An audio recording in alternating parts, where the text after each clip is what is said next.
Before we go any further, though, I want to bring up something that a lot of people are talking about. In fact, Ben and I were talking about it earlier this morning. The whole Ray Rice thing. Yeah. If you haven't seen the video yet, it really is graphic. It really is disturbing. It's awful. But at the same time, if you are in a relationship where, oh, wow, I can see that happening to me, or I've been in that kind of situation, this is a huge wake-up call for people that are in, abusive relationships. Yeah, and abusive relationships aren't necessarily just physical. There can be emotional abuse, mental abuse, sexual. There are lots of different layers, and we were actually just talking about this earlier this morning over at Talk of the Town with Frank and Mark. I think what's really important to understand is that no matter what anyone's doing, it's never justified in someone else taking out their anger on another human being. No one actually has the power to set you off. And you don't have to believe me. Just consider the possibility that nobody, regardless of what they're doing, has the power to make you so angry that it gives you permission to violate another human being's rights to be treated with dignity and respect. It's never the other person's fault. They're bringing something up in you that was already there needing to be dealt with. So if you're someone who has anger issues, what I know is that you had to have seen it from somewhere else. This is learned behavior. Right. It probably happened to you. When I'm in schools dealing with the bullies, the bully was bullied, period. And they learned it and don't want to be a doormat anymore. So it's learned behavior, and what's really good news is that it can also be unlearned. All behavior that's not working in your life, any strategy that's causing you suffering, it can be unlearned and replaced with something else. Okay. It's just, we've got to get to the root of why this is still a pattern in your life. And then for anyone on the flip side feeling like if I had done something differently, this wouldn't be happening to me, just consider that I don't care what you did, you don't deserve to be violated in any way, shape, or form. So if you're in a situation like this, and October is National Domestic Violence Awareness Month, so we'll be talking a lot more about this, I'm sure, in October. But just understand that nothing you could possibly do warrants abuse of any kind.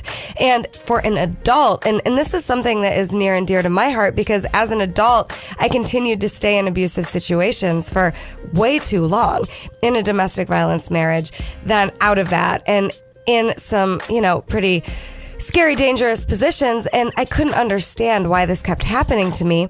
What I learned is it wasn't necessarily happening to me. I wasn't someone who was standing up for herself, and anyone who is a target, just understand that any perpetrator knows who they can get away with this stuff with. Right. And it doesn't make it your fault. It's just, I had an experience, we've talked about it a couple of times, where I was assaulted at a hotel by the manager of a hotel, total stranger.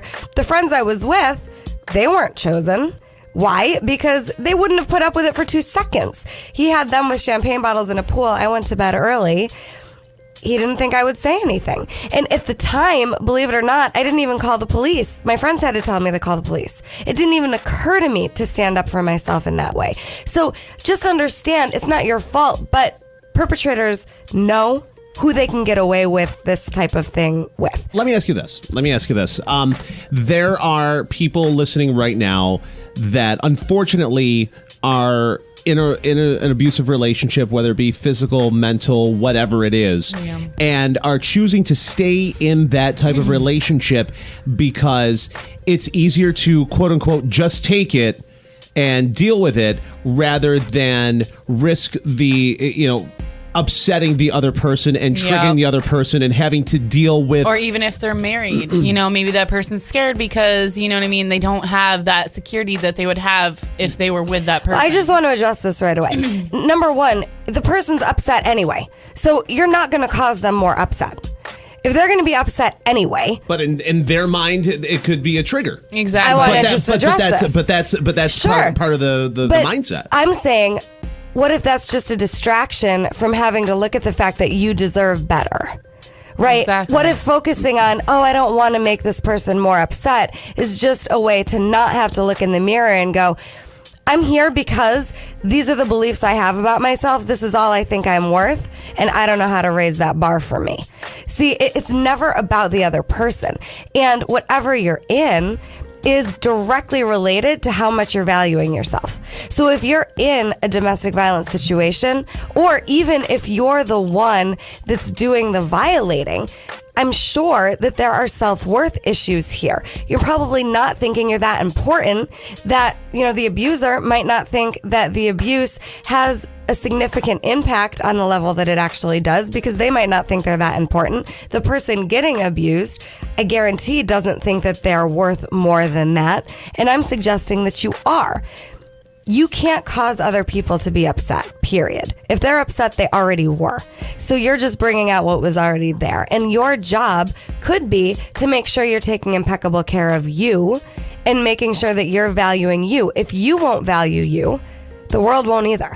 Let me ask you this, and we're going to have to, go to a break in a little bit. Say you're on the receiving end, quote unquote, of the abusive relationship, marriage, boyfriend, girlfriend, whatever type of relationship it is. And, you're saying that a lot of it has to do with self-worth and, not, feeling that's the best you'll be, you can get, or, scared that there's not going to be much more out there, and this, that, and the other. How can someone get the courage? How can someone get the strength to take that first step? Because a lot of times just that first step, taking that first move, making that first phone call is the hardest thing, and maintaining it and sticking to it, because again, the fear, quote unquote, sets in. What's a good way to kind of help that? Because I know there's people that are like, they want to but are afraid, and yeah. And I get that fear. Believe me, I lived with it for the majority of my life. What I'm wanting you to understand is the self-worth issues, these patterns that are learned, they stem back from when we're really, really young. And so we're either going to repeat the same type of patterns we saw growing up, or we can start doing something different, leading our lives in a new direction, even if we've never seen it done before. So that little whisper in your brain, that little voice that says, I know it could be better.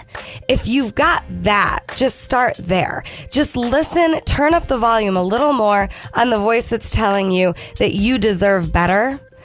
Listen to that louder than the voice that's telling you this is all there is. Because I promise this isn't all there is. For anybody out there in any type of relationship, you don't have to be in a domestic violence situation.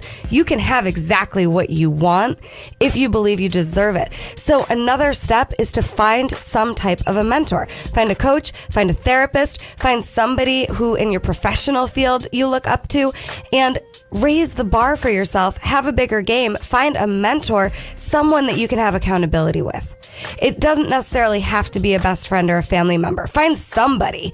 If the best friend or family member is what you feel more comfortable with, great. But I want you to find a mentor that challenges you to raise the bar for yourself, to become a better version of you so you can be proud of yourself at the end of the day.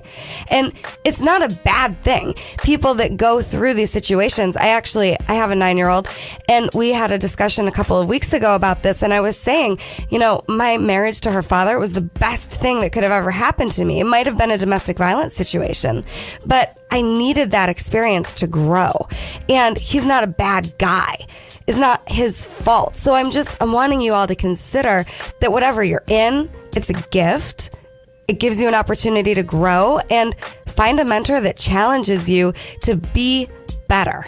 Not because there's anything wrong with you, but because you can have more fulfillment in your life. And there's also hotlines, and like the YWCA does a lot of work with this kind of situation. Yep. So there are people willing to help when you think that you don't want to burden friends or whatever. There are organizations and people that are willing to help as well. Thank you for mentioning that, and we can put some of those resources online today. Again, in October, it's National Domestic Violence Awareness Month, so there will be more.